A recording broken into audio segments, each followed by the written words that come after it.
Oh, wow, the intelligent investor. Wow, but I read so many books already.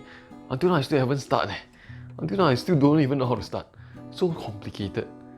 So you want to invest but you don't know how to start. You don't even know where to start. In this video, I'm going to share with you 6 things to know first before you even start investing. The first step is to set aside your emergency funds. At least 3 to 6 months of your living expenses should be set aside here. One of my friends didn't set aside 3 to 6 months of his living expenses for his emergency funds and continued to invest in the stock market. After a couple of months, after he lost his job, he had to withdraw from his investments just to pay for his basic necessities. Okay, so remember to always set aside your emergency funds before you invest. The second thing you need to do first before you invest is that is get insurance. Okay, that is minimally get a hospital plan.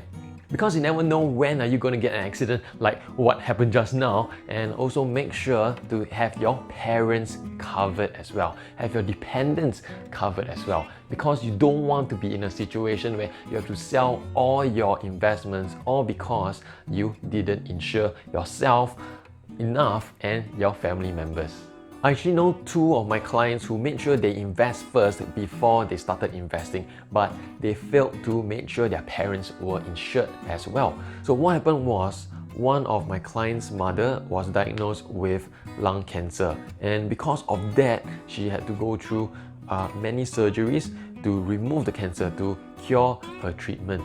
Now, because the mother didn't insure herself, all of them have to fork out their own savings, their MediSave, just to pay off the medical bills. And my own client have to withdraw from her own investments just to pay for her mother's medical bills. Now that is why you and your family needs to be adequately insured first before you invest. The third thing to do before you invest is to make sure you clear off all your high interest debt.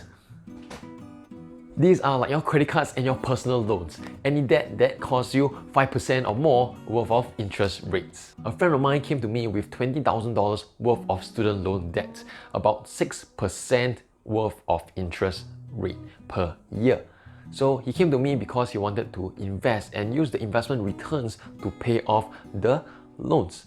And that is highly not recommended. It sounded like a good plan, but remember the loan is guaranteed at 6% per year. That is outflow 6%.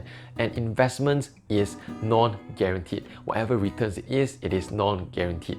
Number 4 is to don't invest in money that you need in the short term.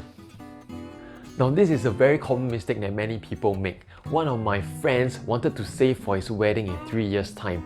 He invested $20,000 and unfortunately the market crashed or corrected within that 3 years, and his value of $20,000, his initial capital, dropped down all the way to $10,000.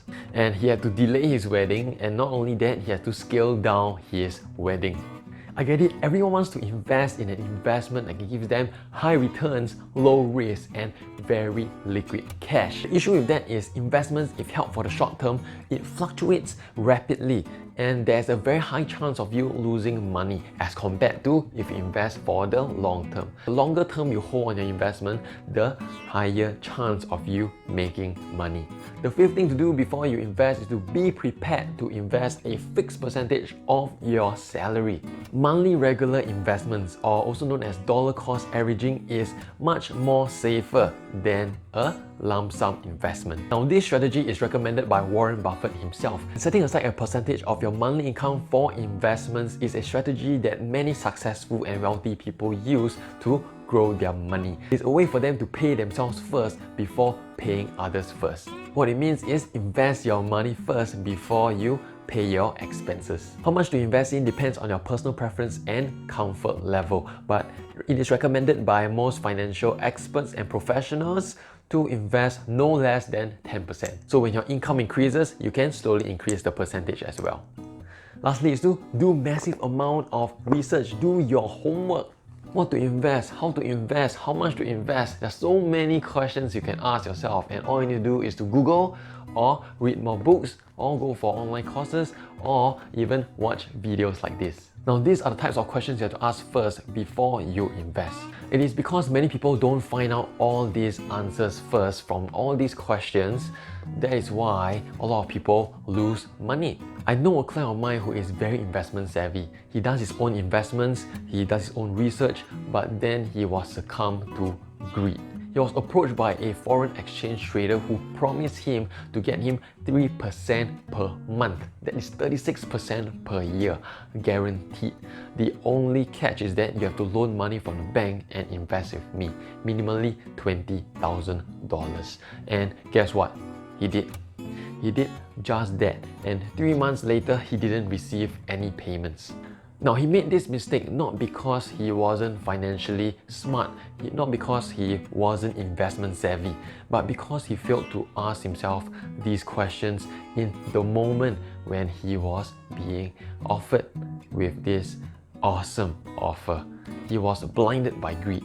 Remember, if you want to become a great investor, you have to manage your emotions well. So in summary, the 6 things you need to know first before you invest are: set up your emergency funds, be adequately insured, pay off your high interest debt. Don't invest your money that you'll need in the short term. Set aside a percentage of your monthly salary for investments. And lastly is to do your homework.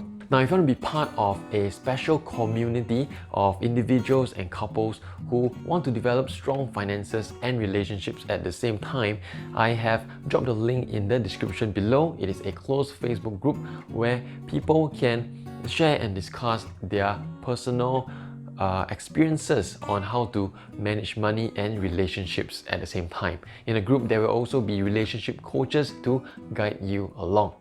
Now, if you like this video and you want to see more videos like this, remember to click the like button, comment and subscribe and hit the notification bell, and I will see you soon in the next video. Bye.